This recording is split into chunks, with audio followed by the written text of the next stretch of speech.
Welcome to Zee Telugu news morning debate. నేను సునీత. నిన్న సమావేశమైన తెలంగాణ కేబినెట్ కీలక నిర్ణయం తీసుకుంది. ఉద్యోగులకు పెండింగ్ లో ఉన్న డిఎల్లో 2 ఇచ్చేందుకు ఆమోదించింది. ఒకటి వెంటనే ఇచ్చి 6 నెలల తర్వాత ఇంకొకటి ఇస్తామంటోంది. ఇక ఉద్యోగుల పెండింగ్ బకాయిలను ప్రతి నెల 700 కోట్ల చొప్పున చెల్లిస్తామంటుంది. ఇక వారికి మెరుగైన వైద్య సేవల కోసం సిఎస్ ఆధ్వర్యంలో ట్రస్ట్ ఏర్పాటు చేస్తామంటుంది. కొత్తగా 86.1 కిలోమీటర్ల మేర 3 మార్గాలలో మెట్రో నిర్మాణం, మొత్తం 70కి పైగా అంశాలపై కూడా కేబినెట్ లో చర్చ జరిగినట్లు తెలుస్తుంది. దీనికి సంబంధించి మనం ఈ రోజు ఇవాళ డిబేట్ లో డిస్కస్ చేయబోతున్నాం. ఇవాళ డిబేట్ లో మనతో పాటు పార్టిసిపేట్ చేస్తున్నారు కాంగ్రెస్ నుంచి కత్తి వెంకటస్వామి గారు. గుడ్ మార్నింగ్ అండి. గుడ్ మార్నింగ్ అమ్మా. Good morning. వెంకటస్వామి గారు, నిన్న కేబినెట్ లో చాలా అంశాలు చర్చించారు. ప్రధానంగా డిఎల్ఏ గురించి అయితే చర్చ జరుగుతుంది. ఒక్కొక్క అంశం గురించి అయితే మనం చర్చిద్దాం. సో ఏంటి నిర్ణయాల గురించి ఏం చెప్తారు? అంటే ఒక మాజీ ఉద్యోగిగా, పెన్షనర్ గా డెఫినెట్ గా హర్షం వ్యక్తం చేస్తున్నాం.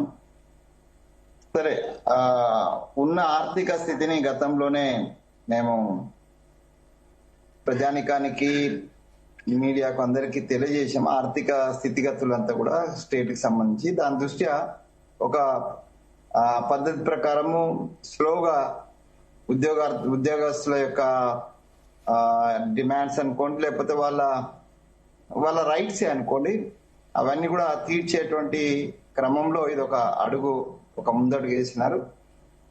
ఆర్థిక అంశాలే చాలా ఎక్కువ ముడిపడి ఉన్నాయి కాబట్టి వాటిని ఆర్థికంగా తీర్చడము. రెండోది ఏంటంటే, నేను గవర్నమెంట్ గతంలో కూడా అనేక సందర్భాలలో ఈ డిఏలకు సంబంధించి నేను సర్వీస్ లో చాలా సార్లు చూశాను. ఈ ఆర్థికమైనటువంటి కొన్ని ఇబ్బందులు ఉన్నప్పుడు జిపిఎఫ్ లోకి జమ చేయడం ఇట్లాంటి ఇవి చేసినారు. మరి గవర్నమెంట్ ఆ దిశగా కూడా ఆలోచిస్తే ఉద్యోగస్తులకు ఇంకా కొంత సాంతన చేకూరే అవకాశం ఉంటది. సో అది ఈవెన్ ఉద్యోగస్తులు, ఉద్యోగ సంఘాలు కూడా అది డిమాండ్ చేశారు. ఏంటి, అంటే ఉన్నటువంటి పెండింగ్ లో కొన్ని డిఏలు మన జిపిఎఫ్ లో జమ చేసి రిమైనింగ్ ఏమో జిపిఎఫ్ లో జమ చేయడం వల్ల ఇమీడియట్ గా అమౌంట్ రిలీజ్ ఉండదు కాబట్టి కొంత ప్రభుత్వానికి భారం తగ్గుతుంది. ఉద్యోగస్తులకు తమకు రావాల్సిన అమౌంట్ తమ జిపిఎఫ్ లో వచ్చిందనేటువంటి సంతృప్తి ఉంటుంది. ఆ దిశగా కూడా ప్రభుత్వం చర్యలు చేపడుతుందని నేను ఆశిస్తున్నాను.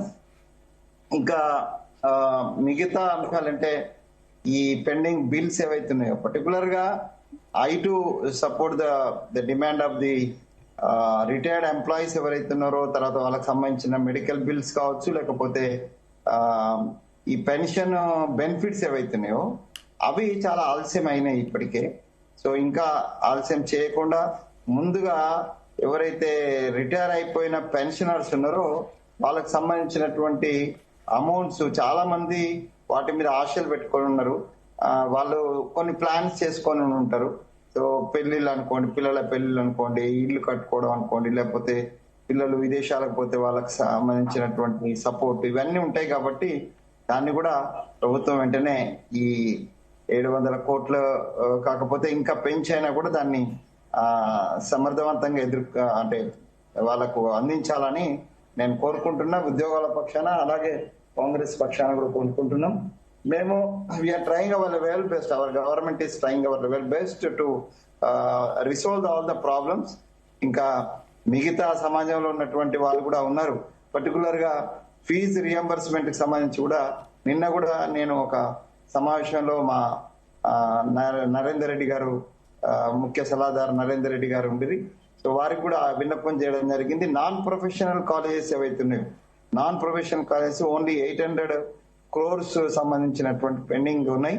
వాటిని కూడా దశల వారీగా తీర్స్తామనేటువంటిది 300 కోట్లు ఇస్తామని ముఖ్యమంత్రి గారు చెప్పింది. ఈ నెల 9 కల్లా అవి కూడా వస్తాయి అనేటువంటి విషయము ఫైనాన్స్ సెక్రటరీ గారు కూడా, ప్రిన్సిపల్ సెక్రటరీ ఫైనాన్స్ సందీప్ గారు కూడా చెప్పినారు.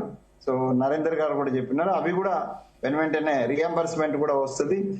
ప్రైవేట్ యాజమాన్యాలకు కొంచెం ఇబ్బందికరంగా ఉన్నమాట వాస్తవం. అది గతంలో ఉన్న పెండింగ్ మాత్రమే. ఇప్పుడు అప్డేట్ అవ్వడం కోసం అవి కూడా చేయాలని కోరినాం. అది చర్చలో రానట్టుగా ఉంది, but it is under process. అది కూడా నేను మీ ద్వారా ప్రైవేట్ యాజమాన్యానికి తర్వాత విద్యార్థులకు ఆయా స్కూల్స్ కాలేజ్ లో చదువుతున్నటువంటి విద్యార్థులకు అది కూడా ఒక న్యూస్ గా శుభవార్తగా నేను చెప్తున్నా. త్వరలో వాళ్ళకు ఆ రియంబర్స్మెంట్ అమౌంట్స్ కూడా చేర్చాలని మేము గవర్నమెంట్ కి చెప్పాము, మా ఇంటర్నల్ కి చెప్పాము. సో అది తొందరనే పూర్తి అవుతుందని అనుకుంటున్నాం మేడం. ఓకే అండి. ఎస్, ఇంకా అదే విధంగా ఇప్పుడు బీజేపీ నుంచి తలోజు ఆచార్య గారు జాయిన్ అయ్యారు అండ్ అదే విధంగా బీఆర్ఎస్ నుంచి దిలీప్ రెడ్డి గారు కూడా జాయిన్ అయ్యారు. ఎస్, ఇద్దరికి గుడ్ మార్నింగ్ అండి. అండ్ ముందుగా ఆచార్య గారు మీతో స్టార్ట్ చేద్దాం. ముందుగా హ్యాపీ బర్త్డే అండి ఆచార్య గారు. ఎస్, వినిపిస్తుందా నా ఆడియో? వినపడుతుందండి. ఎస్, హ్యాపీ బర్త్డే అని చెప్తున్నాము. థ్యాంక్ యూ, ధన్యవాదాలు వెంకటసామన్నకు, మీకు. ఎస్, ఏం చెప్తారు? నిన్న కేబినెట్ నిర్ణయాలు తీసుకున్న తెలంగాణ కేబినెట్ ఏదైతే జరిగిందో అందులో కొన్ని నిర్ణయాలు తీసుకున్నారు కాబట్టి ఏం చెప్తారు? అందులో బీజేపీకి అన్ని సానుకూల అంశాలు కనిపిస్తున్నాయా లేదంటే ఇంకేమైనా ఉండాల్సిన అంశాలు ఉన్నాయని ఏమైనా ఫీల్ అవుతున్నారా? మేము ఫీల్ కావడానికి అదేం లేదు. ఇవాళ తెలంగాణ ప్రజలు ఫీల్ అవుతున్నారు. తెలంగాణ ప్రజలు బాధపడుతున్నటువంటి సందర్భాన ఇటకేలకు కొన్ని విషయాలు మాత్రమే చర్చకు తీసుకురావడం జరిగింది. ఇంతకుముందు వెంకటస్వామి చెప్పినట్టు ఆయన కూడా విజ్ఞప్తి చేస్తున్నాడు ప్రభుత్వానికి. కాంగ్రెస్ ప్రతినిధి అయినా కూడా చాలా విషయాల పట్ల వారికి అవగాహన ఉన్నది కాబట్టి వారు కూడా విజ్ఞప్తి చేయడం జరుగుతున్నది. నిజంగా ఫీజు రియంబర్స్మెంట్ విషయంలో చాలా మంది తల్లిదండ్రులు ఆ కాలేజీలో యాజమాన్యాలు ఫీజు రియంబర్స్మెంట్ మాకు వస్తలేదు, మీరు మొత్తం డబ్బులు కట్టి టీసీలు తీసుకుపోరని చెప్తే చాలా మటుకు తల్లిదండ్రులు అప్పులు చేసుకుని పూర్తి స్థాయిలో పిల్లల భవిష్యత్తులో ఇబ్బంది పడకుండా వాళ్ళు మొత్తాన్ని కూడా కట్టి తీసుకెళ్తున్నటువంటి సందర్భాలు ఉన్నాయి. ఇవాళ కేవలం క్యాబినెట్ నిర్ణయాలు కొంత మేరకు సంతృప్తినిచ్చినా వాటి అమలైతవా, ఎప్పుడు అమలైతాం అనేటువంటి సందిగ్ధం కూడా స్పష్టంగా కనపడుతున్నది. ఎందుకంటే కేవలం క్యాబినెట్ నిర్ణయాలతోటి సంతృప్తి చెందాలనుకుంటే ఏదైతే కాంగ్రెస్ హామీలతోటే ప్రజలు మోసపోయింది కాబట్టి 2 సంవత్సరాలు కావస్తున్నది. ఇంకా పూర్తి స్థాయిలో ఏ స్కీమ్ కూడా ప్రజలకు అందడం లేదు. ముఖ్యంగా ప్రతిష్టాత్మకంగా చెప్పుకుంటున్నటువంటి ఇందిరమ్మ ఇండ్లు నిజమైనటువంటి లబ్ధిదారులని ఇందిరమ్మ కమిటీల పేరు మీద మొత్తం కూడా వాస్తవమైనటువంటి లబ్ధిదారులని వీళ్ళు గతంలో ఆయా పార్టీలకు సంబంధించిన వాళ్ళని చెప్పి ఇండ్లు లేనటువంటి పేదలందరికీ కూడా ఇందిరమ్మ కమిటీల ద్వారా ఏరివేసి దీంట్లో కూడా పూర్తిగా రాజకీయాలను సృష్టించి ఇవాళ ఇందిరమ్మ ఇల్లు నిజమైన లబ్ధిదారులకు చేకూరటం లేదు. ప్రజా ఏదైతే మన కమిటీలు కూర్చున్నప్పుడు ఒక లిస్ట్ ఉన్నది, తీరా అది చూష్టాలకల్లా ఒక లిస్ట్ వచ్చింది. ప్రజలు ఇప్పుడు ఎవరిని అడగాలో కూడా తెలుస్తలేదు. అప్పుడు ప్రజా కమిటీలు అని చెప్పి గ్రామాలలో తిరిగి చేసినటువంటి లిస్టులు చదివి ఇవాళటి వరకు కూడా పేదవాళ్లకు రేషన్ కార్డులు అందలేదు. ఇప్పటి వరకు ఒక్క రేషన్ కార్డు కూడా వాళ్ళకు ముట్టలేదు. ఇవన్నీ చాలా విషయాలు ఇలా కేబినెట్ విస్మరించడం జరిగింది. దీని మీద కాంగ్రెస్ పార్టీ ఏదో చేస్తుందని ప్రజలు విశ్వాసాన్ని పూర్తిగా కోల్పోయేది. వీళ్ళేదో కంటి తుడుపు చర్యలుగా కొన్ని నిర్ణయాలు తీసుకున్నంత మాత్రాన ప్రజలు సంతృప్తిగా లేరనేటువంటి అంశం మన కళ్ళ ముందు కనపడుతున్నది. ఇవాళ దీనివల్ల ప్రజలకు ఒరిగేది ఏం లేదనేది భారతీయ జనతా పార్టీ అభిప్రాయం. ఓకే అండి. ఎస్, దిలీప్ రెడ్డి గారు good morning. Good morning panel members కి. సో ఏం చెప్తారు? నిన్న కేబినెట్ మీటింగ్ లో కూడా మొత్తం 70కి పైగా కొన్ని అంశాలపైన చర్చించి ఒక నిర్ణయం అయితే తీసుకున్నారు. సో దీనిపైన బీఆర్ఎస్ అభ్యంతరాలు ఏంటి? ఈరోజు చూస్తూ ఉంటే ఉద్యోగులకు 5 డిఏలు పెండింగ్ పెట్టి ఈరోజు ఒకటే డిఏ రిలీజ్ చేయడం అని చెప్పేసి ఈరోజు బీఆర్ఎస్ పార్టీ తరఫున దీనిపై అభ్యంతరం వ్యక్తం చేస్తూ ఉన్నాం. ఎందుకంటే ఆ రోజు అభయస్థ మేనిఫెస్టో పెట్టి అభయస్థ మేనిఫెస్టోలో మేము అధికారంలోకి వచ్చిన వెంటనే పెండింగ్లో ఉన్న 3 డిఏలను శాంక్షన్ చేస్తామని చెప్పి ఆ రోజు హామీ ఇచ్చింది ఈ కాంగ్రెస్ ప్రభుత్వం అని చెప్పుకున్నటువంటి ప్రభుత్వం. కానీ ఈరోజు ఏం చెప్తుంది? ఒక డిఏ ఇప్పుడు ఇస్తారట, మళ్ళొక డిఏ 6 నెలల తర్వాత ఇస్తారట. అంటే 6 నెలల తర్వాత అంటే మరొక డిఏ యాడ్ అవుతుంది కదా. ఈరోజు 100 రోజుల్లో 6 గ్యారంటీలు, 6 గ్యారంటీలో భాగంగా 13 హామీలు అమలు చేస్తా అన్నటువంటి కాంగ్రెస్ ప్రభుత్వం కేవలం బస్సు తప్ప మిగతా అన్ని తుసు చేసినటువంటి చరిత్ర మనం చూసినాం. అటువంటి ఈ ప్రభుత్వాన్ని మళ్ళా మనం మరొక డిఏ 6 నెలల తర్వాత ఇస్తా అంటే నమ్మే పరిస్థితి ఈరోజు ప్రజలలో ఉన్నదా, ఉద్యోగుల్లో ఉన్నదా అని చెప్పేసి మేము ఈ సందర్భంగా ప్రశ్నిస్తూ ఉన్నాం. ఈరోజు ఏది తీసుకున్నా సరే ఆ రోజు ఉన్నటువంటి బీఆర్ఎస్ ప్రభుత్వంలో తీసుకున్న ఈహెచ్ఎస్ స్కీమ్నే జీవోనే ఈరోజు ఉద్యోగులకు అమలు చేస్తూ ఉన్నారు తప్ప ఈరోజు వాళ్ళు చేసింది కొత్తగా ఏం లేదని చెప్పేసి తెలియజేస్తూ ఉన్నాం. ఇంకా ఒకటి, ఇందిరా మహిళా శక్తి పేరిట ఒకసారి మన రేవంత్ రెడ్డి గారు 2 చెక్కులు ఇచ్చారు. అంతకుముందుకు వరంగల్ సభలో 2 సార్లు ప్రమాద బీమా, జీవిత బీమా సంబంధించిన చెక్కులు ఇచ్చారు. అవే చెక్కులను ఈరోజు చెల్లకుండా ఆ 2 సార్లు ఇచ్చిన చెక్కులు చెల్లలేవు.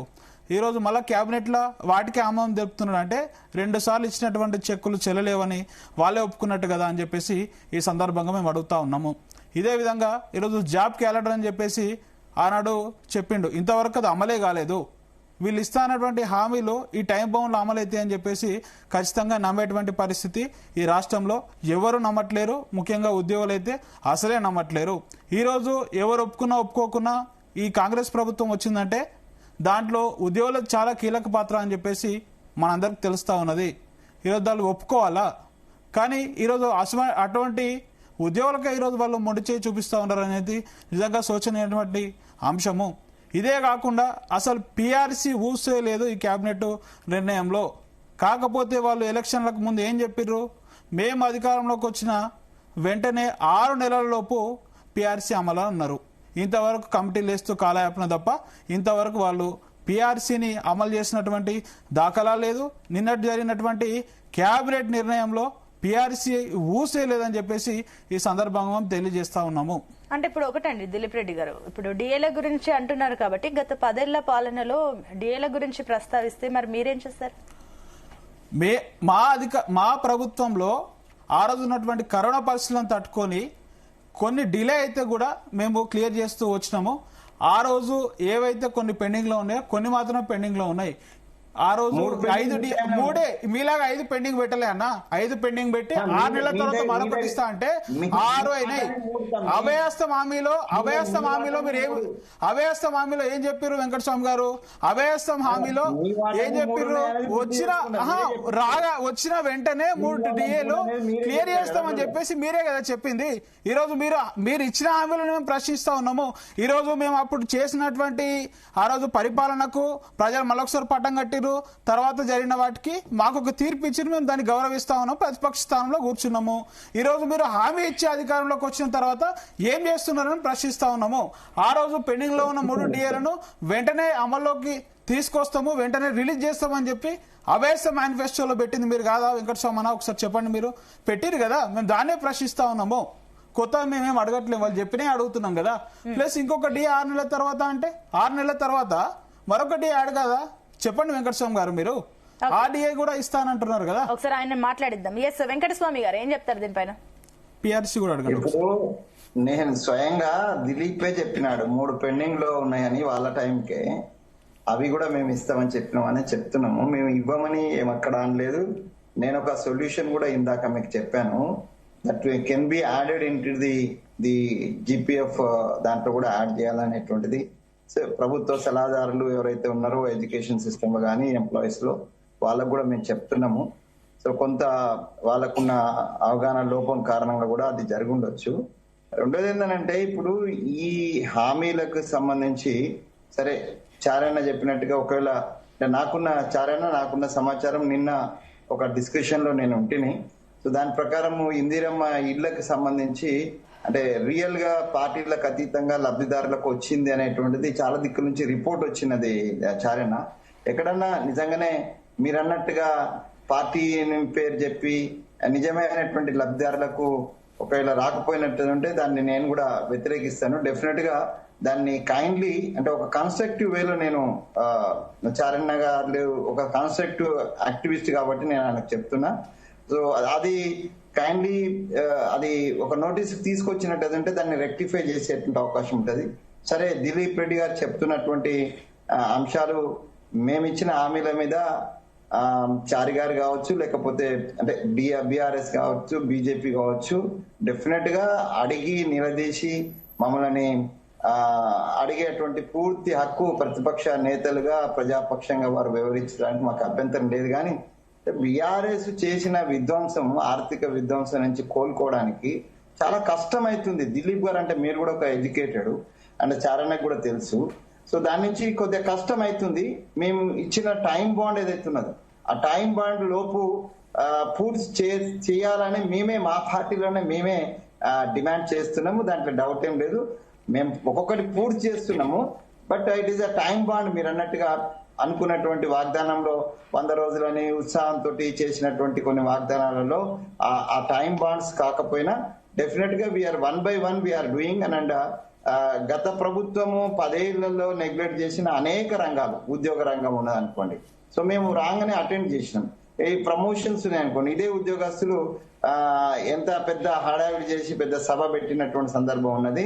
సో వాళ్ళ ప్రమోషన్స్ సంబంధించి కావచ్చు, వాళ్ళ అది ఈ సంబంధించినటువంటి ఈ బిల్స్ ఒకటి డెఫినెట్ గా ఆర్థిక పరమైన అంశాల విషయంలో డెఫినెట్ గా ఉద్యోగస్తులకు కానీ లేకపోతే ప్రైవేట్ యాజమాన్యానికి కానీ కొంత ఇబ్బంది జరిగింది. అలాగే కాదు, ఈవెన్ రైతు భరోసాకు సంబంధించి కూడా కొంత ఇబ్బంది జరుగుతున్నమాట వాస్తవం. అది ఆర్థిక అంశాలకు సంబంధించి కొంత వెనుకబాటు ఉన్న మాటని నేను మిగతా మా పార్టీకి సంబంధించిన ఏదో కింద పడ్డ బ్యాంచెత్ అనే టైప్ నేనేం మాట్లాడాను. అంటే ఒకటండి వెంకటస్వామి గారు, మీరు అన్నట్లు కరెక్టే. అంటే స్టార్టింగ్ లో 100 రోజులని ఉత్సాహంతో హామీలు ఇచ్చేసారు. ఇప్పుడు ఆర్థిక పరిస్థితులని చెప్తూ వస్తుంది ప్రభుత్వం.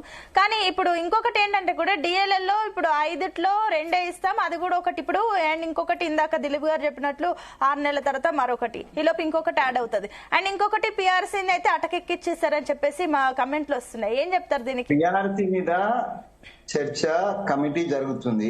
పిఆర్సీది కాదు. ఇప్పుడు అన్ని మాట్లాడడానికి నైతికంగానైతే బీఆర్ఎస్ పార్టీ వాళ్ళకంటే ఇప్పుడు చర్చ కాబట్టి వారు చెప్తున్నారు, మేము వింటున్నాం, మీరు కూడా వింటున్నారు. కానీ నైతికంగా వాళ్ళు చేసినటువంటి తప్పిదాలకు వాళ్ళకి నైతిక హక్కు లేదు. కానీ but it is in the democracy everybody has a right and I'm welcoming their obligations and their objections. వారి యొక్క లేవనెత్తిన అంశాలను నేను వెల్కమ్ చేస్తున్నా. డెఫినెట్ గా మేము సరి చేసుకునే దగ్గర సరి చేసుకుంటాం, స్పీడప్ చేయాల్సిన దగ్గర స్పీడప్ చేస్తాము. నెక్స్ట్ డిఏ సమయానికి ఆర్థికంగా అన్ని రంగాలు అన్ని సరి చేసేటువంటి ఒక ప్రయత్నం జరుగుతుంది. ఆ ప్రయత్నం డెఫినెట్ గా సక్సెస్ అవుతాము. మేము బట్టి విక్రమార్క గారు ఫైనాన్స్ మినిస్టర్ గా చేస్తున్నటువంటి కృషికి, ఆ సంబంధిత అధికారులు చేస్తున్న కృషికి విత్ ఇన్ 6 months అన్ని రిసాల్వ్ అయ్యే అవకాశం ఉంది. ఆ డిఏ సెకండ్ డిఏ ఇచ్చేటప్పుడు ఏదైతే యాడ్ అవుతుందని చెప్తున్నటువంటి దీప్ గారు చెప్తున్నటువంటి యాడ్ అయ్యేటువంటి డిఏ కూడా కంప్లీట్ గా దాంతో పాటు ఇచ్చేటువంటి ప్రయత్నం చేసి డెఫినెట్ గా వాళ్ళను సాంతన చేకూరుస్తాం. వాళ్ళనే కాదు, కేవలం ఉద్యోగస్తులే కాదు, కేవలం ఉద్యోగస్తుల ద్వారానే మేము అధికారంకి రాలేదు. ఉద్యోగస్తులతో పాటు రైతులు, విద్యార్థులు, తర్వాత మహిళలు, వీళ్ళందరూ కూడా మాకు ఓట్లేసి గెలిపించినారు. వాళ్ళందరి యొక్క సంక్షేమం అవసరమే. అన్ని వర్గాలకు సంబంధించినటువంటి సంతృప్తి, కొంత అసంతృప్తి, కొంత డిసాటిస్ఫాక్షన్ అక్కడక్కడ ఉన్నది. దాన్ని మేము అటెండ్ చేసుకుంటూ వస్తున్నాం. ఒక్కొక్కటి ఇప్పుడు మేము సన్న బియ్యము చరిత్రలో ఫస్ట్ టైం సన్న బియ్యం ఇచ్చినాము. లేదా ఇందిరామ్మ ఇల్లు 10 ఏళ్లలో డబుల్ బెడ్రూమ్ అని పెండింగ్ పెట్టి కట్టినవి కూలిపోయినాయి. అంతే కూలిపోయే పరిస్థితి వచ్చింది. చారణకు తెలుసు. కొన్ని నాకు గుర్తున్నంత వరకు వారు కూడా బీజేపీ పక్షాన ఆ డబుల్ బెడ్రూమ్ ఓన్ల యొక్క పరిశీలనకు వెళ్ళినట్టుగా గుర్తుంది. ఎప్పుడో వీరు వెళ్ళారో లేకపోతే బీజేపీ మిత్రులు వెళ్ళారు. సో ఆ డబుల్ బెడ్రూమ్ వీళ్ళు 10 ఏళ్ళు ఇది స్వాతి చినుకు కోసం చక్కెర పక్షిలాగా ప్రజలు ఎదురు చూసిండ్రు. 1000 కోట్ల డబ్బులు అందులో పెట్టి మురిగిపోయినాయి, అవన్నీ కూడా కూలిపోయినాయి. అట్లాంటి వాళ్ళు కూడా ఇప్పుడు ఇందిరమ్మ ఇల్లు రాలేదనో సో ఇంకేదో రాలేదనేటువంటి మాట్లాడడానికి ఇక వారు మాట్లాడొచ్చు, ఎందుకంటే వాళ్ళకి స్వేచ్ఛ ఉంది, మాట్లాడొచ్చు. But we are doing well. And Indiramma ఇళ్లకు సంబంధించి మేము ఇప్పుడు ప్రాసెస్ స్టార్ట్ చేసినాం. సో ప్రాసెస్ కూడా మాకు తెలుసు. భద్రాచలంలో మేము దాన్ని అనౌన్స్ చేసిన తర్వాత దాదాపుగా 5-6 మాసాలు తీసుకొని దాన్ని ప్రాసెస్ చేసి దాంట్లో చాలా నేనంటే నాకున్న సమాచారం మీకు చెప్తున్నానా, అక్కడ ఈ పార్టీల పరంగా కాకుండా లేకపోతే కేవలం కాంగ్రెస్ కార్యకర్తలే ఇచ్చారు అనేటువంటి బదనాం కాకుండా నిజమైన లబ్ధిదారుకి ఇచ్చేటువంటి ఒక ప్రాసెస్, ఒక ప్రక్రియను ఆ కన్సర్న్ మినిస్టర్ పొంగులేటి శ్రీనివాసరెడ్డి గారు పదే ఇన్సిస్ట్ చేసినారన్న. దానికన్నా కూడా కొంత డిలే జరిగింది. కాబట్టి అట్లా జరిగినాయి. ఎక్కడన్నా పొరపాటు జరిగితే డెఫినెట్ గా సరిదిద్దుకుందాం. ఆల్ టుగెదర్ మీరైనా మేమైనా అల్టిమేట్ గా ప్రజాపక్షం అంటే అధికార వెంకటస్వామి గారు మీరు అన్నట్లు కరెక్టే. అంటే అర్హులైన వారికి లబ్ధి చేకూరాలని అందరు భావిస్తారు, కానీ లేట్ అవ్వడం దగ్గరనే కొన్ని విమర్శలు వస్తున్నాయి. నేను మళ్ళీ మీ దగ్గరకు వస్తాను. అండ్ రాజకీయ విశ్లేషకులు ప్రొఫెసర్ గాలి వినోద్ కుమార్ గారు కూడా జాయిన్ అయ్యారు. వినోద్ కుమార్ గారు గుడ్ మార్నింగ్ అండి. గుడ్ మార్నింగ్ అమ్మా. Good morning. సో ఏం చెప్తారు? నిన్న మొత్తానికి 70కి పైగా అంశాలపైన కేబినెట్ నిర్ణయం తీసుకుంది. వీటిపైన మీ ఒపీనియన్ ఏంటి? అండ్ ఇందులో ఇంకా ఏమైనా మిస్సింగ్ పాయింట్స్ ఏమైనా ఉన్నాయనుకుంటున్నారా? తప్పకుండా అమ్మా. ఇప్పుడు కేబినెట్ తీసుకున్న డిసిషన్స్ అన్నిటిని స్వాగతించాల్సిందే. ప్రజల ప్రయోజనాల దృష్ట్యా మనం దాన్ని వెల్కమ్ చెప్తాం. బట్ ఆచరణలో వచ్చేసరికి ఏదైతే డిసిషన్స్ తీసుకుంటున్నారు కానీ ఆచరణలో వచ్చేసరికి అంత వేగవంతంగా జరగట్లేదు. రెండవది ఏంటంటే ఇవాళ ఉద్యోగాలకు సంబంధించిన సమస్యలు అయితే చాలా లాంగ్ పెండింగ్ సమస్యలమ్మా. అవి అట్లనే ఉన్నాయి. కనీసము డిఏ ఇచ్చే స్థితిలో కూడా ప్రభుత్వం లేకుండా ఉన్నది. ఉద్యోగస్తులు పాపం వాళ్ళు తెలంగాణ ఉద్యమంలో అత్యంత కీలకంగా పనిచేసిన చాలా మంది ఉన్నారు, రిటైర్డ్ అయి ఉన్నారు. ఇవాళ కనీసం వాళ్ళకు పెన్షన్, వాళ్ళకు డిఏ పెంచిన డిఏ కూడా వాళ్ళకి ఇప్పటి వరకు రాలేదు. దాదాపుగా 6 డిఏలు రావాలి. ఒక 2 అన్నా కనీసం ఇవ్వడానికి కూడా రెడీ అవుతుంది ప్రభుత్వం. ఇప్పటికైనా అది తీసుకోవడం, నిర్ణయం తీసుకోవడం మంచిదే. రెండవది ఏంటంటే ఇప్పుడు ఇంకా ఇందిరమ్మ ఇళ్ల విషయంలో కూడా మిగిలిన వారు దయచేసి కాస్త మ్యూట్ లో పెట్టండి ప్లీజ్. ఎస్ వినోద్ కుమార్ గారు చెప్పండి. ఇందిరమ్మ ఇళ్ల విషయంలో కూడా నిజమైన లబ్ధిదారులకు రావట్లేదు, ఐడెంటిఫికేషన్ జరగట్లేదు అనేది ఒక విమర్శ ఉంది. దాన్ని కూడా వాళ్ళు చూడాలి. కేవలం కాంగ్రెస్ కార్యకర్తలకే కాకుండా నిజంగా పేద వాళ్ళు ఇప్పటికీ కూడా ఇందిరమ్మ ఇల్లు పెద్ద ప్రాసరంగా మారిపోయింది. అప్పుడు డబుల్ బెడ్రూమ్ ఇల్లు పెద్ద వాళ్ళకి ఇవ్వలేదు. ఇవాళ ఇందిరమ్మ ఇల్లు కూడా ప్రాసరంగా మారకుండా ఉండే విధంగా నిజమైన లబ్ధిదారులకు గ్రామ సభలలో నిర్ణయం తీసుకొని నిజమైన పేదలకి ఇల్లు ఇచ్చే విధంగా ఉంటే బాగుంటుంది తప్ప తమ కార్యకర్తలకి ఇల్లు ఉన్న వాళ్ళకి ఇల్లు ఇవ్వడము, తమ కార్యకర్తలకి ఇవ్వడం అనేది కరెక్ట్ కాదనేది నాకున్న అభిప్రాయం. అంతేకాకుండా ఇంకా చాలా అంశాలు ఇంకా పెండింగ్ లో ఉన్నాయి. ప్రభుత్వము లోకల్ బాడీ ఎన్నికలకు పోబోతున్నది. సో లోకల్ బాడీ ఎన్నికలకు పోయే ముందు ఈ లబ్ధిదారులకు ఇవాళ 1 కోటి మంది కోటీశ్వరులను మహిళలు చేస్తా అంటున్న ముఖ్యమంత్రి గారు ఇప్పటికీ మహిళలకి అసలు స్కూటీ ఇస్తానని ఇవ్వలేదు. మహిళలకి సంబంధించిన అనేక అంశాలు అట్లనే పెండింగ్ లో ఉన్నాయి. మరి వాటిని కూడా త్వరితగతిన పరిష్కరిస్తే బాగుంటది. అంతేకాకుండా నిరుద్యోగుల సమస్య కానీ మిగతా వాళ్ళకు వృత్తి కానీ ఎవరికైతే భరోసా ఇచ్చారో పింఛన్దారులకు కానీ ఇంకా చాలా ఇవ్వాల్సిన హామీలలో ఇంకా చాలా పెండింగ్ లో ఉన్నాయి. అవి ఇంకా అమలు కావడం లేదు. మెల్లమెల్లగా అమలు చేస్తున్నారు. చాలా ఆర్థిక పరిస్థితి బాగాలేదు కాబట్టి మెల్లమెల్లగా అమలు చేసినా సరే వాటిని అమలు చేసి త్వరగతిన ప్రజల దగ్గరికి పోయి అమలు చేసినాక స్థానిక ఎన్నికలకు పోతే వీళ్ళకి లబ్ధి వచ్చే అవకాశం ఉంటుంది తప్ప ఇవి హడావుడిగా ఎన్నికలు పోయినా కూడా తప్పకుండా వాళ్ళకు మైనస్ అవుతుంది. ఈవెన్ వర్గీకరణ చేసి కూడా బాధితులకు సముచితమైన ఉద్యోగాలు రావడంలో కానీ తర్వాత వాళ్ళకి అవకాశం రావడంలో కానీ జరగలేదు. కాబట్టి ఆ విషయంలో కనీసం ఒక మంత్రి పదవి బాధితులకు ఇచ్చి ఉంటే వాళ్ళకు కొంత తృప్తి జరిగేది. అది కూడా జరగలేదు. 42% బీసీలకు వాటా అన్నారు కానీ ఒక జీవో విడుదల చేయలేదు. ఒక జీవో విడుదల చేసి దాన్ని అమలు చేసి ఉంటే నిజంగానే 42% వాటా వీళ్ళకు వస్తుందని చెప్పి ఒక భరోసా వచ్చేది. బట్ క్యాస్ట్ సెన్సస్ వల్ల వాళ్ళు దేశవ్యాప్తంగా చేయబోతున్నారు కాబట్టి ఆ ఎఫెక్ట్ పడకముందే ఆ 42% జీవో తీసుకొచ్చి అమలు చేస్తే బాగుంటది. దాని ఫలితాలు బీసీలకు వచ్చే అవకాశం ఉంటుంది ఆ లోకల్ బాడీలో. అంతేగాని ఊరికే అమలు చేయకుండా 42 మేము చట్టం చేసినాం కేంద్రం పంపినామంటే నడవదు. దాని ఫలితాలు ఉంటేనే, జీవో ఉంటేనే ఫలితం వస్తుంది. కాబట్టి తప్పకుండా జీవోని తీసుకురావాల్సిన అవసరం వెంటనే రాష్ట్ర ప్రభుత్వం మీద ఉంది. ఇంకా అనేక పెండింగ్ సమస్యలు అట్లాగే మిగిలిపోయినాయి. అంటే ఇప్పుడు ఒకటండి వినోద్ కుమార్ గారు, అండ్ ఇంకొకటి ఏంటంటే కూడా ఇప్పుడు ఏదైతే ఈ కేబినెట్ లో నిర్ణయాలు తీసుకున్న తర్వాత ఇప్పుడు ఇన్ కేసు స్థానిక సంస్థల ఎన్నికలకు వెళ్తే ఇది కాంగ్రెస్ కి ప్లస్ అవుతుందా మైనస్ అవుతుందా? మైనస్ అవుతుందమ్మా. ఇప్పుడు వాళ్ళకి ఇప్పటికీ వాళ్ళు 10 ఏళ్లలో వ్యతిరేకత వస్తే 10 నెలల్లో చాలా వ్యతిరేకత వచ్చింది. సో దాన్ని ఆ గ్యాప్ ను ఫుల్ఫిల్ చేసుకోవాలంటే ముందు ప్రజలకు ఇచ్చిన భరోసాలలో, హామీలలో అమలుకు పోవాలి. ఇవాళ కేవలం ఉచిత బస్సు పోయిండ్రు. ఉచిత బస్సు పోయినంత మాత్రాన మహిళలకు అంత పెద్దగా ఏం ప్రయాణం జరిగింది బస్సు ప్రయాణాల వల్ల? ఇవాళ ఆ బస్సు ప్రయాణం కంటే మహిళలకు భరోసా ఇచ్చే ప్రోగ్రాంలు కావాలి. వాళ్ళకి రక్షణ విషయాల్లో కావచ్చు, ఉపాధి విషయాల్లో కావచ్చు, మిగతా విషయాల్లో అన్నిటిలో వాళ్ళకి అవకాశాలు ఇచ్చే విధంగా ఉండాలి. ఇప్పటికీ నయమే వారు పెట్రోల్ పంపులు కానీ తర్వాత ఇంకా మిగతా కొన్ని పథకాలు ఇచ్చారు. వాళ్ళని కోటీశ్వరులు చేస్తున్న కార్యక్రమం మంచి కార్యక్రమం. అయితే మహిళల ఓట్లు చాలా కీలకము రానున్న ఎన్నికల్లో. కాబట్టి మహిళల సైడ్ వెళ్ళడం మంచిదే. మెల్లమెల్లగా ప్రయత్నం చేస్తుంది ప్రభుత్వము. బట్ ఇంకా చేయాల్సి ఉంది. మహిళల పట్ల ఇంకా మహిళలకు ఇంకా ఇవ్వాల్సింది కనుక ఇస్తే, ఆనాడు రాజశేఖర రెడ్డి ఎట్లయితే మహిళా ఓటుతోని 2వసారి అధికారానికి వచ్చాడో, ఈయన కూడా రేవంత్ రెడ్డి కూడా అదే ప్రయత్నం చేస్తున్నాడు. బట్ సక్సెస్ కావాలంటే ముందు వీళ్ళకి పథకాలు అందాలి. అందినప్పుడు ఖచ్చితంగా మహిళలు ఇటువైపు ఓటేసే అవకాశం ఉంటది. ఓకే అండి, మళ్ళీ మీ దగ్గరకు వస్తానండి. ఎస్ వెంకటస్వామి గారు, ఒక సబ్మిషన్ మెన్షన్ చేశారు, ఏంటి సబ్మిషన్ మెన్షన్ చేశారు కదా ఇందాక వినోద్ కుమార్ గారు మాట్లాడుతుంటే, ఏంటి?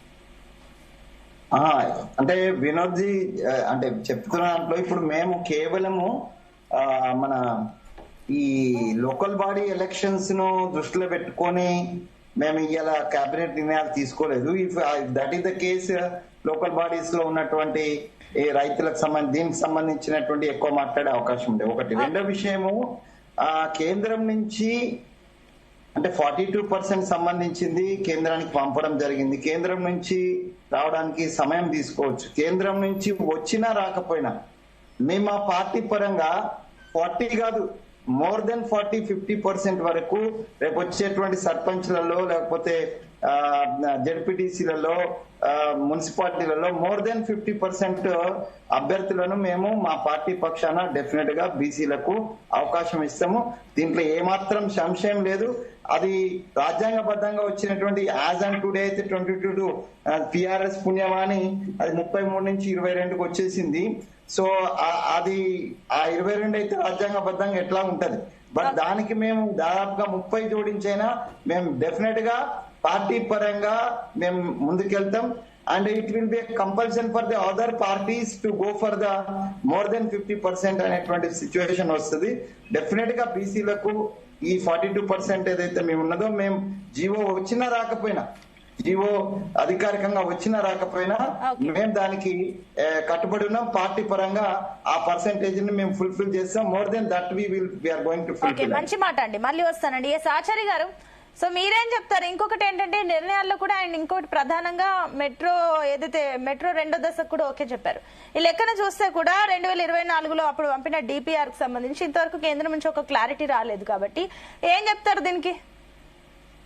కేంద్రం నుంచి రాలేదా వచ్చిందా అనేటువంటి దానికి బాధ్యత కాంగ్రెస్ ప్రభుత్వమే. ఇక్కడ ఉన్నటువంటి ముఖ్యమంత్రి ఏదన్నా దాంట్లో ఉన్నటువంటి లోటుపాట్లు కానీ దేని కొరకు అది ఆగింది అనేది చూసుకోవాల్సినటువంటి బాధ్యత రాష్ట్ర ప్రభుత్వాలు. ఏదో కక్షపూరితంగా దీన్ని పెట్టినటువంటి దాన్ని ఇవ్వలేదు అనేటువంటిది కాదు. ఈ మధ్యలో ప్రధానమంత్రి ముఖ్యమంత్రి కలిసినప్పుడు కూడా నేను అడిగినానన్నాడు.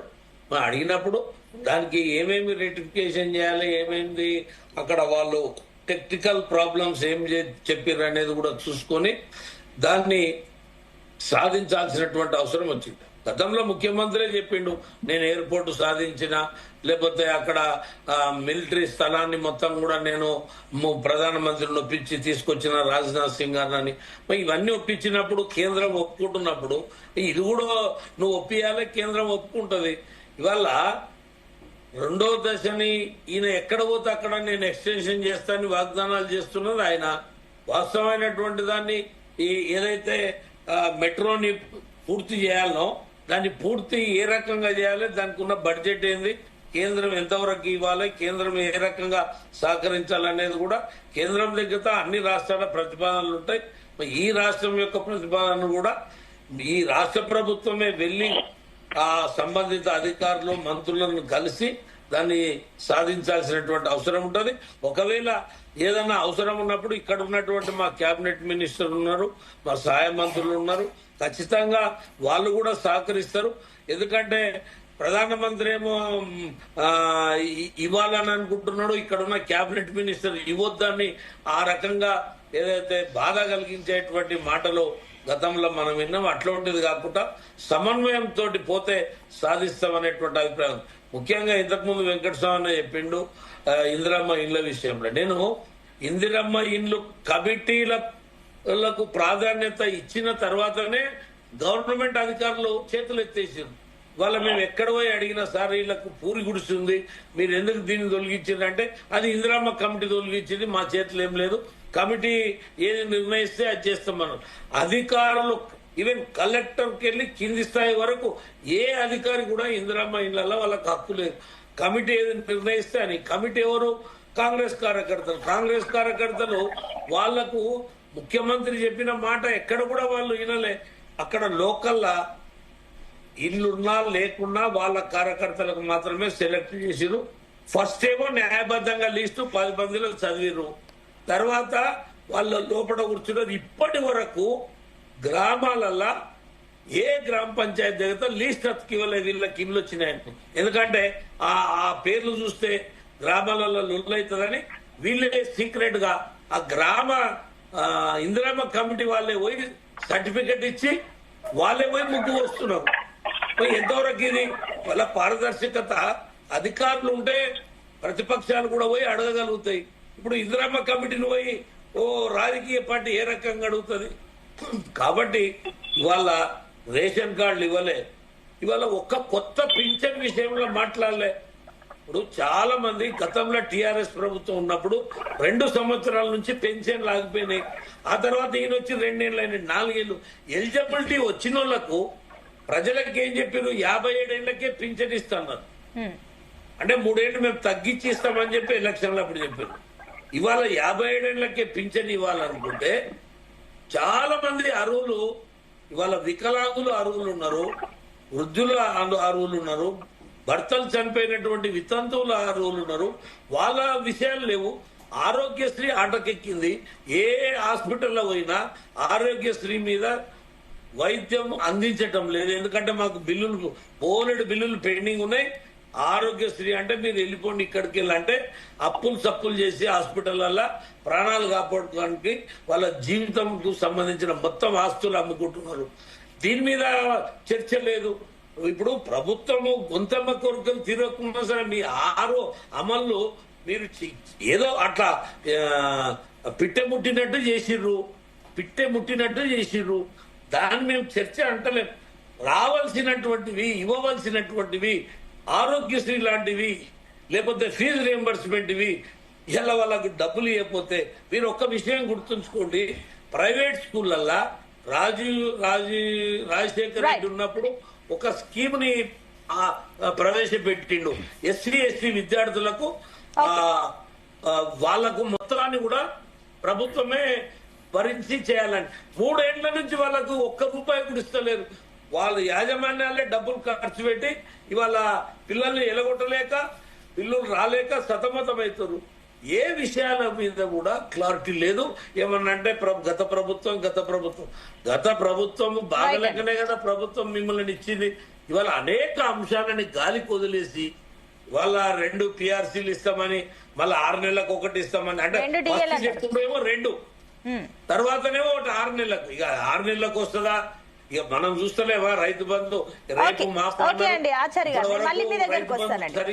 ఓకే అండి, దిలీప్ రెడ్డి గారు మీరేం చెప్తారు? సో ఇందాక వినోద్ గారు చెప్పిన మాటల్ని ఏకీభవిస్తున్నారా? చాలా అంశాలని కాంగ్రెస్ పక్కన పెట్టిందా? ఇప్పుడు 6 గ్యారెంటీల విషయాల్లో కూడా ఇవన్నీ కేబినెట్ లో ఈ నిర్ణయం తీసుకోకుండా వేరే అంశాలపైన ఫోకస్ పెట్టిందా? ఏం చెప్తారు? అసలు వాళ్ళు వచ్చి చేసింది ఏముందండి? 6 గ్యారెంటీలు 100 రోజుల్లో అన్నారు. వెంకటస్వామి గారు ఒప్పుకున్నందుకు ధన్యవాదాలు.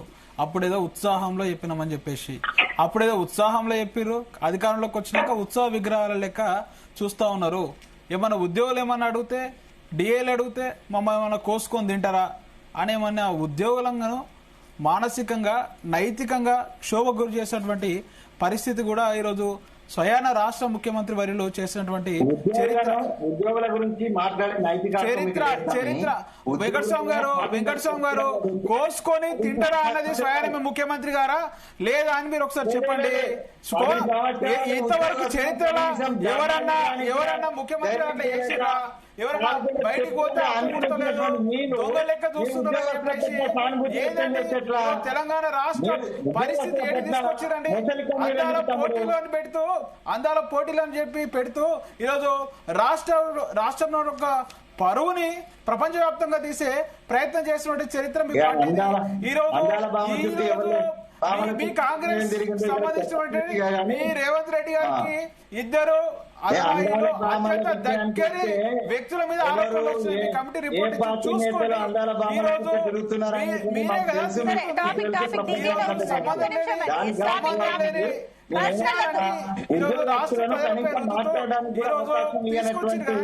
బీఆర్ఎస్ మిత్రులు ఇవాళ ఉద్యోగస్తుల పట్ల మొసలి కన్నీరు కార్చడం అనేటువంటి ఉద్యోగస్తుల తరపున ఖచ్చితంగా పోరాడుతుంది.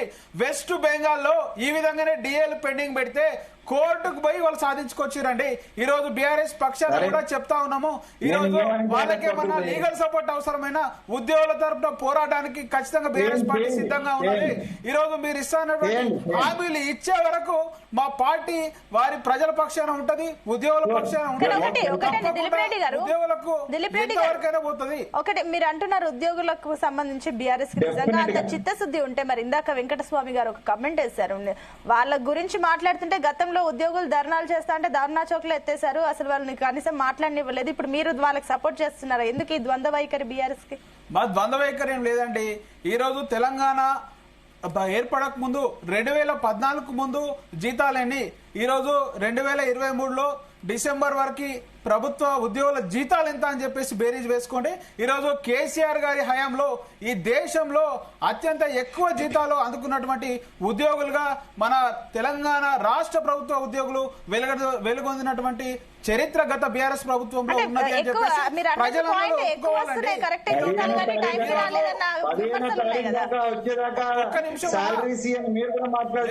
వెంకటస్వామి గారు ఒకటేనండి, మీరేమన్నా సక్రమంగా ఇస్తున్నారా? ఈ రోజు హోంగార్డులు అందరూ రోడ్ల మీద వచ్చి ధర్నా చేయలేరా? ఈ రోజు 1 తారీఖు జీతాలు ఏ డిపార్ట్మెంట్ లో వస్తున్నాయండి? మీ ప్రచారంలో తప్ప ఎక్కడ రావట్లేదు చరిత్ర. ఈ రోజు 1 నిమిషం, మా ప్రభుత్వానికి రైతులు అనేటి చాలా ప్రియారిటీగా తీసుకున్నారు. మనకు కరోనా సమయంలో కూడా రైతులకు ఏ రోజు కూడా రైతు బంధు డిలే చేసిన చరిత్ర లేదు. కానీ ఈ రోజు వీళ్ళ ప్రభుత్వం వచ్చిన తర్వాత ఇంతవరకు ఒక రైతు బంధును ఎగ్గొట్టడం జరిగింది. ఇంకొకరు 4 ఎకరాల వరకు మాత్రమే తీసుకొని వచ్చారు మొన్నటి ఎండాకాలంది. ఈ రైతు భరోసా గురించి అసలు ప్రస్తావనే లేదు. సన్నబియ్యం అనేది మేము ఎప్పుడో ప్రవేశపెట్టినామండి. హాస్టల్లో ఉన్నటువంటి విద్యార్థులకు ఈ రోజు ఈ దేశాన్ని అత్యంత ఎక్కువ కాలం పరిపాలిస్తున్నటువంటి ఈ దౌర్భాగ్యాలకు పెద్ద కారణమైనటువంటి కాంగ్రెస్ పార్టీ మాట్లాడడం అనేది నిజంగా సిగ్గుచేటు.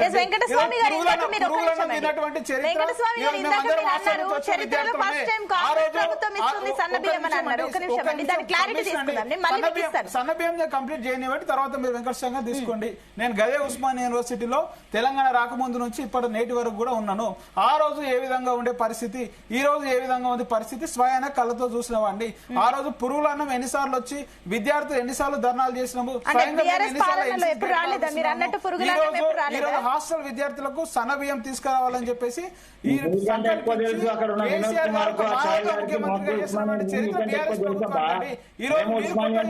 అక్కడ మేము ఉస్మానియా సర్ణయుగం నడిచింది కాంగ్రెస్ పాలనలో ఉస్మానియాల, అది గుర్తుపెట్టుకోండి. ఆ వినోద్ కుమార్ నేను అందరం కూడా ఉస్మానియన్సే. ఉస్మానియా యూనివర్సిటీలో ఎట్లా శాలరీ ఎట్లా ఇచ్చినారు, అక్కడ ఉన్నటువంటి సిస్టమ్ ఎట్లా ఉండింది, టిఆర్ఎస్ పాలనలో యూనివర్సిటీలు ఎంత నిర్వీర్యమైనవి, ఎంత దరిద్రంగా తయారైనది, విద్యా వ్యవస్థను ఎంత ధ్వంసం చేసింది అనేటువంటిది ఆ వినోద్ కుమార్ ఒక ఇంటెలెక్చువల్ గా ఆయనే ప్రత్యక్ష సాక్షి. నేను కూడా సాక్షినే. నువ్వు చాలా జూనియర్ దిలీప్.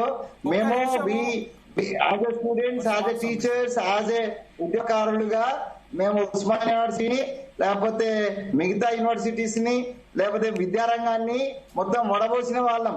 మీరు వచ్చి కొత్తగా చెప్తే కాదు తమ్ముడు. డెఫినెట్ గా వెంకటస్వామి గారు మీరైనా ఒప్పుకోవాలి. సన్న బియ్యం కాన్సెప్ట్ తెచ్చింది కేసీఆర్ గారు కాదు, స్ట్రేట్ గా చెప్పండి. 140 నేను ఎంఎస్సి కెమిస్ట్రీ కేవలం 400 రూపాయలు కట్టి MSc chemistry. That is not the free education from the during the Congress కాదంటారా మీరు? మేము ఆడ ఫీజు సారి గారు కావచ్చు కానీ లేకపోతే ఈ రాష్ట్రంలో సన్న బియ్యం అనేటువంటి కాన్సెప్ట్ తెచ్చింది కేసీఆర్ గారు కాదు. మీరు వచ్చినాకనే బతుకమ్మ పుట్టిందని చెప్పే మీకు తెలంగాణ ప్రజల అస్తిత్వము అది ఎప్పటి నుంచో ఒకటే. వెంకటస్వామి గారు మేము చెప్తుంది ఒకటే, సన్న బియ్యం అనే కాన్సెప్ట్ సన్న బియ్యం అని చెప్పేసి ఆ కాన్సెప్ట్ దొడ్డుగా ఉన్నటువంటి ముఖ్యమంత్రి కూడా రావచ్చు. ఒక పక్క పరిస్థితి ఒక సన్నటి ముఖ్యమంత్రి కేసీఆర్ గారి మదిలో పుట్టినటువంటి ఆలోచన అని చెప్పేసి రాష్ట్ర ప్రజలందరూ ఒప్పుకుంటున్నారు. మీరు కూడా ఒకసారి గుండె మీద చేయి వేసుకొని చెప్పాల్సినటువంటి అవసరం ఉంది. కేసీఆర్ గాని లేకపోతే బీఆర్ఎస్ పెద్దలు గాని 2013 భూసేకరణ చట్టాన్ని తుంగలో దొక్కి ఇప్పుడు మీరు చేస్తారు కదా, అధికారంలోకి వచ్చినాక ఈరోజు గ్రీన్ ఫీల్డ్ హైవే అని చెప్పేసి ఆ రైతులను వేధిస్తున్నాం. నిజం కాదా? ఈ రోజు ఫార్మసిటీ భూములు వెనక్కిస్తారని మీరు నిజం కాదా? 2013 చట్టము మీరు తీసుకొచ్చి వెళ్ళిపోయారు. మేము అంతకన్నా అద్భుతంగా చేస్తున్నాం. చరిత్ర మాది. ఈ రోజు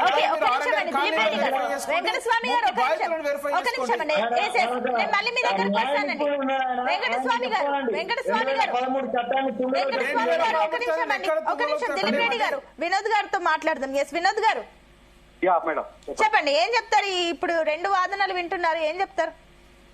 అంటే కాంగ్రెస్ హయాంలోనే విద్యా వ్యవస్థ అంతో ఇంతో బాగుందండి. ఇప్పుడు బీఆర్ఎస్ కంటే కూడా కాంగ్రెస్ హయాంలో విద్యా వ్యవస్థ బాగుంది. ఎందుకు చెప్తున్నా ఈ మాట అంటే 2014 తర్వాత ఒక్క ఉద్యోగం ఉస్మానియా యూనివర్సిటీలో నింపబడలేదు. తర్వాత ఉస్మానియా విశ్వవిద్యాలయంలో కాంట్రాక్ట్ విధానాన్ని ఎత్తేసిండ్రు. కనీసం కాంట్రాక్ట్ ఎంప్లాయీస్ కూడా నింపుకునే పరిస్థితి లేకుండా పోయింది. ఇవాళ ఉస్మానియా విశ్వవిద్యాలయంలో ఇక్కడ కనీసం ధర్నాలు చేసే పరిస్థితి కానీ అక్కడ ఉద్యమాలు చేసే పరిస్థితి కానీ తెలంగాణ వచ్చిన తర్వాత బంద్ అయిపోయింది. ఉమ్మడి ఆంధ్రప్రదేశ్ లో అంత పెద్ద తెలంగాణ ఉద్యమంలో మేము సీరియస్ గా ఫైట్ చేసినప్పుడు కూడా మిమ్మల్ని అంత దుర్మార్గమైన అరెస్టులు జరగలేదు, అంత దుర్మార్గంగా దాడులు జరగలేదు. ఇవాళ అట్లా జరిగి ఉంటే తెలంగాణ వచ్చేది కాదు. ఆర్ట్స్ కాలేజీ దగ్గర మేము అన్ని 365 రోజులు దీక్ష చేస్తే కాంగ్రెస్ ప్రభుత్వము ఇవాళ సమయంతో పాటించి ఆ రోజు ఉద్యమానికి ఒక రకంగా సహకరించింది. కానీ దుర్మార్గంగా తెలంగాణ వచ్చిన తర్వాత ఇందిరా పార్క్ దగ్గర ధర్నా చౌక్ని కానీ ఉస్మానియా దగ్గర ఉద్యమాలను కానీ అణచివేసిన చరిత్ర కాంగ్రెస్ పార్టీది. అట్లాగే విద్యా వ్యవస్థను ధ్వంసం చేసింది. విద్యా వ్యవస్థలో ఉన్న ప్రొఫెసర్లను కానీ లేదంటే ప్రమోషన్స్ కానీ మేము జీతాలు పెంచినామన్నారు. జీతాలు పెంచి ఇప్పుడు ధరలు పెంచలేదా? ధరలు ఏం పెరగలేదా? మరి ధరలు పెరగకుండా జీతాలు పెంచారా? ఇప్పుడు మీరు ఇచ్చిన జీతాలతో పోల్చుకుంటే ధరలు డబుల్ ఉన్నాయి. కాబట్టి ఇప్పుడు కామన్ గా ఎవరైనా ధరలు పెరుగుతున్నప్పుడు జీతాలు పెంచుతారు. ఏ ప్రభుత్వమైనా పెంచుతుంది. ఇవాళ ఖచ్చితంగా డిఏలు పెంచే విధానంలో ఇవాళ కొంత వెనుకబాటు జరుగుతున్నది. బట్ కాంగ్రెస్ హయాంలో అది ఎందుకంటే ఆర్థిక లోటు ఉన్నదని చెప్పి వాళ్ళు అంటున్నారు. దాన్ని సరిచేసి ఇమీడియట్లీ సరిచేసి ఖచ్చితంగా వాళ్ళు ఇచ్చిన హామీలు నెరవేర్చాల్సిన బాధ్యత కాంగ్రెస్. బట్ విద్యా వ్యవస్థ విషయానికి వస్తే అప్పటికంటే ఇప్పుడే కొంత మెరుగ్గా ఉంది. అంత ఎందుకు కొంత మెరుగ్గా ఉంది అంటున్నానంటే నేను 20 ఏళ్ళు ప్రొఫెసర్ గా పనిచేసి 12 ఏళ్ళు సర్వీస్ ఉండగానే నా ఉద్యోగానికి రాజీనామా చేసి వచ్చిన సామాజిక తెలంగాణ కోసం. ఇవాళ ఈ సామాజిక అంశాల పట్ల సామాజిక తెలంగాణ అంశాల పట్ల 10 ఏళ్ళు ఎక్కడన్నా చర్చ జరిగిందా? కూడా దళిత ముఖ్యమంత్రి అన్న కేసీఆర్ గారు కాదండి. వాళ్ళ విద్యా వ్యవస్థలో కూడా నేనేమంటున్నా అంటే విద్యా వ్యవస్థ ఉస్మానియాకి 7 కోట్లు ఇవ్వలేదండి ఆయన.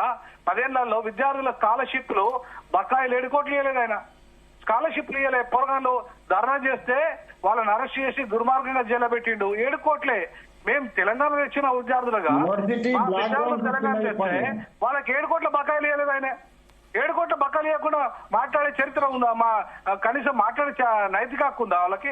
ఉస్మానియా విద్యార్థులు కొట్టాలంటే 7 కోట్ల స్కాలర్షిప్లు ఇవ్వాలి ఆయనకు. ఇది దుర్మార్గం, చాలా దుర్మార్గమైన చర్యలు జరిగినాయి ఆ రోజు. ఇప్పుడు కూడా ఇంకా జరగకుండా ఉండాలి. ఇలా విద్యా వ్యవస్థలకు గాడిలో పెట్టాల్సిన అవసరం ఈ ప్రస్తుత ప్రభుత్వం మీద ఉంది. ఇంకా ఇప్పుడు కూడా బకాయిలు పెండింగ్ లో ఉన్నాయి. ఇంకా ఉద్యోగాలు పూర్తి స్థాయిలో క్యాలెండర్ రాలేదు. ఇంకా బడ్జెట్ కూడా సరిగా పెంచలేదు, ఓన్లీ 2% పెంచిండ్రు. ఇంకా పెంచాల్సిన బాధ్యత కూడా ఇప్పటి ప్రభుత్వం మీద ఉంది. ఖచ్చితంగా గాడిలో పెడతారని అనుకుంటున్నాను నేనైతే. ఎస్ దిలీప్ గారు, నేను మళ్ళీ మీకు సమయం ఇస్తాను ఆచార్య గారు మాట్లాడిన తర్వాత. ఎస్ ఆచార్య గారు, మీ ఫైనల్ కమెంట్స్.